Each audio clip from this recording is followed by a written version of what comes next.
Frères et sœurs, bonjour tous. Ce matin, nous allons étudier ensemble la vie dans le témoignage de Matthieu. Nous allons apprendre de notre Seigneur Jésus-Christ. Quand il est allé chez Pierre, Capharnaüm. La maison de Pierre, c'est Capharnaüm. Le Seigneur Jésus, quand il est arrivé Capharnaüm, le serviteur d'un officier, est tombé malade. Paralyse sur son lit. Alors, cet officier a dit, « Seigneur, tu n'as pas besoin de venir chez moi, dis seulement une parole.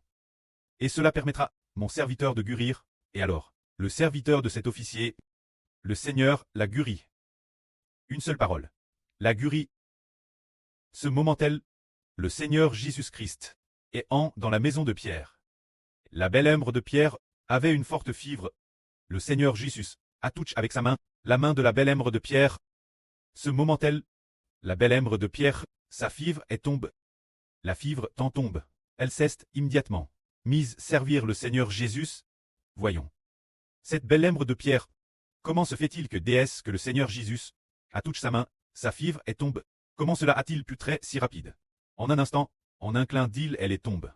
En réalité, pour le Seigneur Jésus, toute chose, il peut la faire.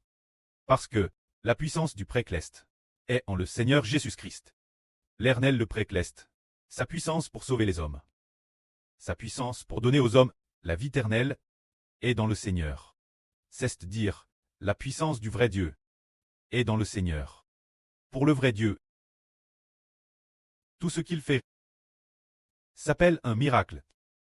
Par exemple, prenons un exemple. Par exemple, une personne pour guérir le rhume d'un malade ou sa forte fièvre, il est possible de lui donner des médicaments ou bien de lui faire une injection ou encore, avec de l'eau tiède, de mettre une serviette dans de l'eau tiède et puis, après l'avoir et sort, de la poser sur le front du malade. Peut-être après 1 ou 2 jours, ou 3-5 jours, la maladie commencera à s'améliorer. Mais le Seigneur Jésus, dès qu'il touche ce malade de la main, celui-ci est immédiatement guéri. En réalité, le Seigneur Jésus n'a pas besoin de sa main. Une seule de ses paroles peut également guérir cette personne. L'Éternel, le Dieu véritable, veut guérir qui il veut. Et c'est lui est guéri. L'Éternel, le Dieu véritable, dit, « Sois guéri de ta maladie. » Et dès que le précleste Jéhovah parle ainsi, la maladie de cette personne est guérie. Aujourd'hui, cette autorité, Jéhovah le précleste, la lui adonne, notre prêtre, le Seigneur Jésus. C'est pourquoi, dès que le Seigneur Jésus a imposé les mains, a posé sa main sur cette femme, elle fut immédiatement guérie. C'est vraiment merveilleux. Si merveilleux. Une telle œuvre, nous n'en avons jamais entendu parler. Comment en posant simplement sa main sur cette femme? En touchant sa main, la forte fièvre est immédiatement tombe. Ensuite, le soir venu, beaucoup de gens ont apport beaucoup de personnes possédées par des esprits démoniaques, des personnes contrôlées par des esprits mauvais, devant le Seigneur Jésus, par une seule parole du Seigneur Jésus. Il a chassé tous les esprits mauvais, les a tous chassés, et a guéri toutes les maladies, juste par une parole du Seigneur. Ce soir, il y avait peut-être des dizaines de personnes, ou des centaines, ou bien 200 ou 300 personnes, qui sont venues vers le Seigneur. Il y avait peut-être 10 malades, ou 20 personnes, par une seule parole du Seigneur Jésus-Christ. Tous les malades ont été entièrement guéris. Le Seigneur Jésus n'a peut-être pas touché ces personnes. Ou bien ces personnes n'ont pas non plus touché le Seigneur, il a suffi d'une parole du Seigneur, pour que tous, de leur maladie, soient guéris. Alors ce Seigneur, lui, ce Seigneur, par une seule parole, il a fait que ce soir, peut-être des dizaines de malades, par une parole du Seigneur, soient guéris. Une telle puissance, d'où vient-elle? Lui, le Seigneur Jésus. Qui est-il donc? Comment se fait-il que par une seule de ces paroles, Madame les esprits mauvais s'en aillent? Madame les esprits mauvais se soumettent l'autorité du Seigneur Christ. Et ainsi, s'en aillent loin du Seigneur. Et que les maladies des gens soient guéries. Alors ce Seigneur Jésus, quel genre d'homme est-il au juste? Peut-il nous sauver? Par une seule de ces paroles, il fait sortir les esprits mauvais. Nous disons que le Rédempteur est celui qui nous sauve, nous délivre de l'esclavage du péchage. Jésus peut sauver les hommes, guérir leurs maladies. Alors le péchage qui nous contre depuis notre enfance, qui nous compte juste présent. Dieu peut-il nous en sauver? Pour que désormais, en son nom, nous ne péchions plus. Nous disons que Jésus-Christ est venu dans le monde en tant qu'homme. C'est précisément pour sauver les pécheurs, mais si le Seigneur Jésus est venu dans le monde en tant qu'homme, est-ce que c'était pour guérir les maladies des hommes? Est-ce le son but? Pas du tout. Sa venue dans le monde et ses guérisons de maladies, c'est seulement pour prouver que son identité est, qu'il a l'autorité et le pouvoir de sauver les hommes du péché. C'est pour prouver cela. Son identité est le Fils du Créateur, le Fils de Dieu. L'Éternel Dieu est avec lui. Quand savoir s'il peut sauver les hommes du PCH, il faudra attendre après sa crucifixion.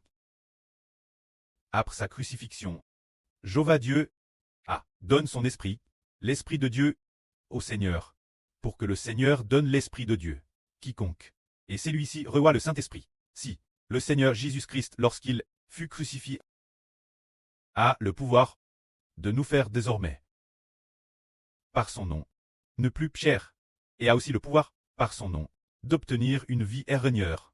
Alors il pourra nous sauver. Nous disons que le Seigneur Jésus-Christ nous sauve, ceci dire qu'il nous fait obtenir une vie née du Saint-Esprit, une nouvelle création. Alors celui-ci, qui d'une seule parole, fait partir tous les esprits malins des gens, serait-il celui qui est venu selon la promesse, envoyé par Jéhovah Dieu, pour nous sauver, pour nous délivrer du péché et de la mort? Est-il le Christ ou un prophète par Dieu, mais selon son identité? Les gens du monde l'époque pensaient tous qu'il était Galiléen, le fils de Marie. Alors est-il vraiment le Fils de Dieu? Depuis les temps anciens, on n'a jamais entendu parler de un prophète quelconque qui impose les mains sur quelqu'un pour que sa maladie soit guérie en disant un mot, d'une seule parole. Toutes les maladies des gens, il les a guéries. Il n'y a jamais eu un tel prophète. Mais Jésus, quel genre d'homme est-il, donc, pour pouvoir accomplir de si grands miracles? Alors continuons à regarder ce moment tel, les maladies de tous furent guéries. Alors, s'accomplit ce qu'avait dit le prophète Saé. Il cesse charge de nos maladies, et il apporte nos douleurs, les maladies de tous. Le Seigneur Jésus-Christ les a prises sur lui. Il les apporte, il a assu nos douleurs. Les personnes malades souffrent beaucoup dans leur corps. Mais d'une seule parole du Seigneur, ils sont guéris. Ainsi les malades qui guérissent, c'est le Seigneur Jésus-Christ, qui porte nos douleurs, comme s'il partageait nos souffrances. Ce moment tel, certains virent que le Seigneur faisait beaucoup de miracles, alors une grande foule vint entourer le Seigneur. Et le Seigneur ordonna aux disciples, passez sur l'autre rive en bateau. Ce moment tel, un scribe s'approcha, car le Seigneur Jésus allait monter dans la barque, pour aller sur l'autre rive. Alors, cet homme demanda au Seigneur et lui dit, Maître, ô que tu ailles, je te suivrai. Suivre. Le Seigneur Jésus lui dit, les renards ont des tanières, les oiseaux du ciel ont des nids, mais le Fils de l'homme n'a pas. Reposer sa tête. Se dire que pour celui qui suit le Seigneur, c'est difficile. Il n'y a pas d'endroit où reposer sa tête. Il y avait un homme, le Seigneur lui dit, suis-moi. Mais cet homme dit, Seigneur, permets-moi d'aller d'abord ensevelir mon preux. Le Seigneur Jésus dit, laisse les morts ensevelir leur mort. Quand toi vas annoncer l'évangile du royaume de Dieu. Alors cet homme semblait plaire au Seigneur, c'est pourquoi le Seigneur dit, viens, suis-moi. Mais le près d'eux, cet homme t'est encore. T'es peut-être déjà décédé et n'avait pas encore enseveli. Mais le Seigneur dit, laisse les morts ensevelir leur mort. Alors ces deux morts font tous deux référence aux non-croyants, ce qui signifie, laisse les non-croyants ensevelir leurs propres non-croyants, tout simplement. Quand toi vas annoncer l'évangile du royaume de Dieu. Alors le Seigneur Christ dit, quand toi vas annoncer l'évangile du royaume de Dieu. Il est dit ici, annoncer l'évangile du royaume de Dieu, ce qui signifie de demander cet homme de se concentrer uniquement sur le fait de suivre le Seigneur. Voyons maintenant, si dans notre famille, il y a des choses qui nous obligent à retourner, devrions-nous y aller? Par exemple, cet homme dit, « Seigneur, permets-moi d'abord de retourner à ensevelir mon preux. » Alors, son preux, t'es DJ décédé. Ce non-croyant, t'es DJ décédé. Alors le Seigneur Jésus-Christ aurait-il dit, « D'accord, retourne d'abord ensevelir ton preux. Et viens me suivre après. » Serait-ce le cas? Le Seigneur n'a pas fait cela. Le Seigneur n'a pas ordonné cela. Au contraire, il lui a ordonné, il a ordonné cet homme, laisse les morts ensevelir. Leur mort, quand toi vas annoncer l'évangile du royaume de Dieu. Ce qui signifie de dire cet homme, ton preux est mort. Alors laisse les autres l'ensevelir. Contente-toi de me suivre pour annoncer l'évangile du royaume des cieux, afin que les gens soient sauvés quand ton preux, ce prêt qui est le tien, parce qu'il n'a pas cru en moi. Il est décédé, alors il est devenu un mort, devenu un non-croyant. Alors va enterrer les non-croyants. Quel profit y a-t-il? Il faut faire une chose. Prêcher l'évangile du royaume des cieux. Alors si, un jour, nous cause du DCS d'un membre de la famille, ou bien disons, des non-croyants, nous interceptent pour nous faire rester la maison. Alors, ces non-croyants, nous les laissons simplement dans leur incrédulité. Nous devons marcher sur le chemin de Dieu, devons partir sans tarder, pour marcher sur le chemin que le Précleste et le Seigneur ont béni. Quand, s'il y a dans la famille un proche décédé, devrions-nous y retourner? Par exemple, il y a peu de temps, la tante du frère Heber est décédée. C'était sa troisième tante. On a appris son DCS, il n'osait pas le dire au frère Heber. Cette affaire, par hasard, le frère Heber l'a appris de la bouche d'un parent. Alors, en tant qu'enfants de Dieu, nous ne devons pas nous soucier des personnes décédées, mais nous soucier des vivants et de leur salut pour obtenir la vie éternelle. Et si nous avons déjà quitté notre pays natal, alors tout comme le Seigneur la enseigne, s'efforcer de rechercher le royaume des cieux, s'efforcer de bâtir le royaume de Dieu. Tout le reste après la mort, nous le confions entièrement. Dieu tout simplement, le Précleste Jéhovah, assumera pleinement la responsabilité pour nous. Ce moment-là, une autre personne dit au Seigneur, « Seigneur, je veux te suivre. Permets-moi d'aller d'abord dire adieu ma famille. » Cet homme a dit qu'il voulait retourner dire adieu sa famille. Le Seigneur répondit, « Celui qui met la main la charrue et regarde en arrière, n'est-ce pas propre au royaume de Dieu? » Alors mettre la main la charrue et regarder en arrière signifie que mettre la main la charrue et regarder en arrière, ce qui sous-tend que, pour suivre le Seigneur, tu cites et regardes en arrière.